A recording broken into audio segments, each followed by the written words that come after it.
High guys, welcome back to our channel Nusrat and Rakhi. আমি নুসরাত।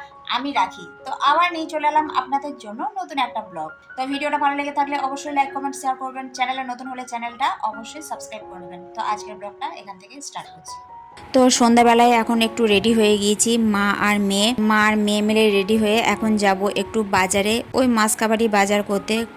প্রতি মাসে তো বাজার করতে হয়, তো বেরিয়ে পড়েছি রাস্তার মধ্যে স্কুটি নিয়ে। আমি আর আমার মেয়ে যাচ্ছি, হাজব্যান্ড আছে বাড়িতে। তো বলতে বলতে দেখুন পৌঁছে গেলাম স্মার্ট বাজারে আমরা মাসকাবাড়ি বাজারটা করি। পুজোর সময় এখন একটু ভিড়ও রয়েছে। তো দেখতে দেখতে দুর্গাপুজো তো চলে এলো, আর বেশি দিন নেই দুর্গাপুজো। দোকানে ভিড়ভাড়টাও খুব হচ্ছে। জিও মার্টে এত ভিড় ছিল যে আমি গাড়ি রাখার জায়গায় খুঁজে পাচ্ছিলাম না। তো একটা জায়গা দেখে স্কুটিটা ভালো করে রেখে দিলাম, ঢুকে পড়েছি জিও মার্টের ভিতরে। তো এখানে একটু সেটআপ চেঞ্জ করেছে, মানে আগে কাপড় জামা ছিল একদম সেকেন্ড ফ্লোরে, এখন গ্রাউন্ড ফ্লোরে কাপড় জামা। এখন এখানে সমস্ত কিছু রয়েছে, একদিক থেকে সুবিধা। তো এখানে যারা জামা কাপড় কেনে তাদের জন্য খুবই সুবিধা বলতে পারেন, কিন্তু আমাদের জন্য খুবই এটা অসুবিধা।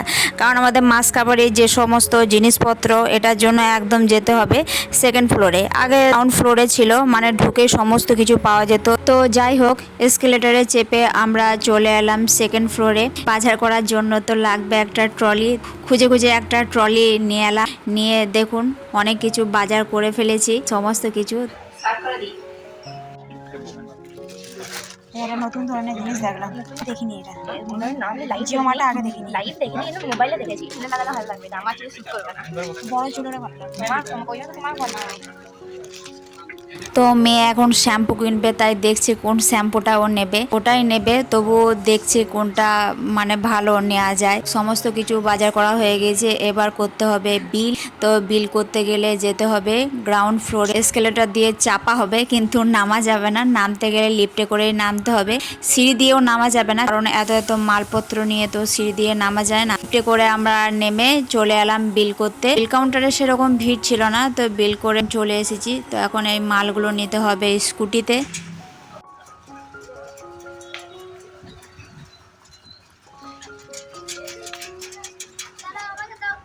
মোটামুটি আমাদের বাজার করা হয়ে গেল। চালটাকে তুলবো। সমস্ত মাল নিয়ে নিয়েছে। জিও মার্টের সামনে কতক্ষণ ধরে ঢুকে গেলাম, ভিডিওটা চালুই করে। তো যাই হোক, আমাদের সমস্ত মার্কেটটা নেওয়া হয়ে গেলে এত মালপত্র কিনেছি যে জায়গা হচ্ছে না। পুরো জিও মার্টের সমস্ত কিছু হচ্ছে, আমরাই কিনে নিয়ে চলে এসেছি। আর এই যে ফাউচের গ্লাস, সেগুলো নিয়েছি খাবার জন্য। ঠান্ডা ঠান্ডা খাবো, কিন্তু ঠান্ডা আর নেই, খালি গরম গরম হয়ে হয়ে গেছে। এই যখন মা সব জায়গায় বেশ ছক্কা মারে, আমার সাথে মা এলেও লস্যিটা নাই, পাপার সাথে মা এলেও লস্যিটা খাই। মা শাশুড়ি মিস দুটোতেই লাভ মায়ের। কিনলাম ঠান্ডা ঠান্ডা খাওয়ার জন্য, কিন্তু এত মালপত্র কিনেছি যে বিল করতে করতে, পুরো দোকান ঘুরতে ঘুরতে একদম গরম হয়ে গেছে। লস্যি ঠান্ডা না হলে একদম ভালো লাগবে না, লস্যির কোনো টেস্ট পাচ্ছি না।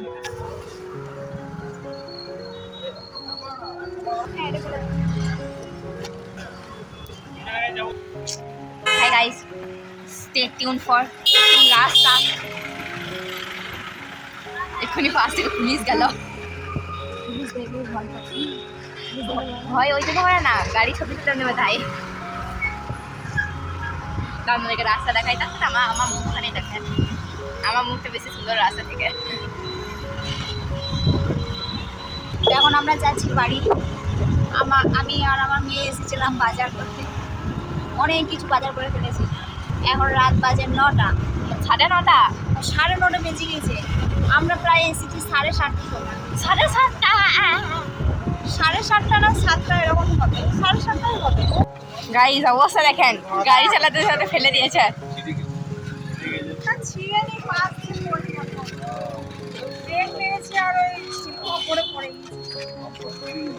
গাইস কি অবস্থা করেছে দেখেন, ব্রেক মেরেছি আর পড়ে গেছি। দেখ কোথাও ছিটকে পড়ে যায় না, লস হয়ে গেছে অনেকটা। কাচের বোতল পড়ে গেছে।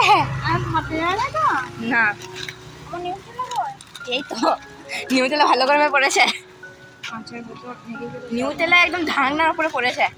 বুদ্ধিমানের কাজ করেছে, নিজে পড়ে। আর যেন কোথাও না পড়ে। রাস্তা থেকে অনেক মাল, রাস্তা থেকে আনতে আনতে আনতে আনতে মাল পড়ে গেছে। The next morning. তো ঘুম থেকে সকালবেলা উঠে দেখি, দেখুন কত সর মা জমিয়ে রাখে এভাবে ডিপ ফ্রিজের মধ্যে ভরা ছিল, এভাবে বের করেছে। এবার এটাকে মা ঘি বানাবে। তো প্রায় 15 দিন ধরে এভাবে মা জমিয়ে অনেকটাই জমিয়ে রেখেছে দুধের সর। এখানেও আছে বাটির মধ্যে কিছু মিক্সার জারের মধ্যে, এগুলো মিক্সির মধ্যে ঘুরিয়ে বাটার বানিয়ে তারপর এগুলো ঘি বানাবে। তো এই যে দেখুন মিক্সির জারের মধ্যে দিয়ে এই যে বাটার তৈরি হয়ে গিয়েছে। এবার এটা কড়াইয়ে দিয়েই বাটারটা কড়াইয়ে দিয়ে একটু উনুনে চাপিয়ে রাখলে এটা ঘি তৈরি হয়ে যাবে, গরুর দুধের খাঁটি ঘি। পাড়া থেকে একটা বড় সাইজের রুই মাছ কিনেছিল, এটা ওজন হয়েছে 1 কেজি 250 গ্রাম মতো। মাছগুলো ওনারা ছাড়িয়ে দিয়েছে আর পিস করতে বারণ করেছে, কারণ ওরা ঠিক মতো পিস করতে পারে না, তাই বাড়িতে পিস করতে এখন এটা মা কাটবে। তো মাছ কাটতে পারি না, তো মা এটা কাটবে, ভালো করে পিস করবে।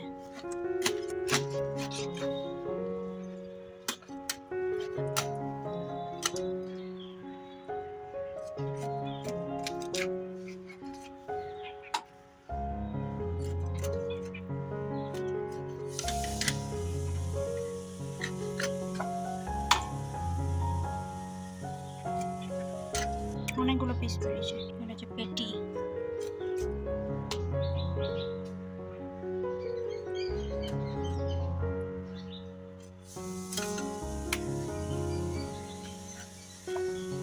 পিস মাছের মাথা বাদ দিয়ে 18টা পিস হয়েছে। তো এবার এখন কাটা হয়ে গেছে, ধুয়ে পরিষ্কার করুক। আর আমি এই একটু আগে উঠলাম 10:30টার সময়। আজ শনিবার, মেয়ের স্কুল নেই, তাই একটু বেলা করেই উঠলাম। সকালে যোগা ক্লাস ছিল, যোগা ক্লাস করিনি কারণ শরীর খুব একটা ভালো ছিল না। তো মা কিনেছে পাড়া থেকে মাছ। মাছ বাজার তো অনেকদিন যাওয়া হয়নি, পাড়া থেকে কেনা হচ্ছে। একদিন গিয়েছিলাম মাছ বাজার ইলিশ কিনতে, তারপর থেকে আর মাছ বাজার যাওয়া হয়নি। পাড়া থেকে কিনে আঁশটা ছাড়িয়ে নিয়েছিল আর আমি এইমাত্র খাওয়া দাওয়া করলাম। আরে এতক্ষণে ব্রাশ করছে, ঘড়ি তো খারাপ হয়ে পড়ে আছে, মোবাইল দেখছে আর ব্রাশ করছে। 11:15 বাজছে। তো ভিডিওটা এই পর্যন্তই। ভিডিওটা যদি ভালো লেগে থাকে তাহলে লাইক কমেন্ট শেয়ার করবেন। চ্যানেলে নতুন হলে চ্যানেলটা অবশ্যই সাবস্ক্রাইব করে নেবেন, আর ফেসবুক পেজ থেকে দেখে থাকলে পেজটিকে অবশ্যই ফলো করে নেবেন। তো আবার আসছি নতুন কোনো ব্লগ নিয়ে। আজকের জন্য টাটা টাটা।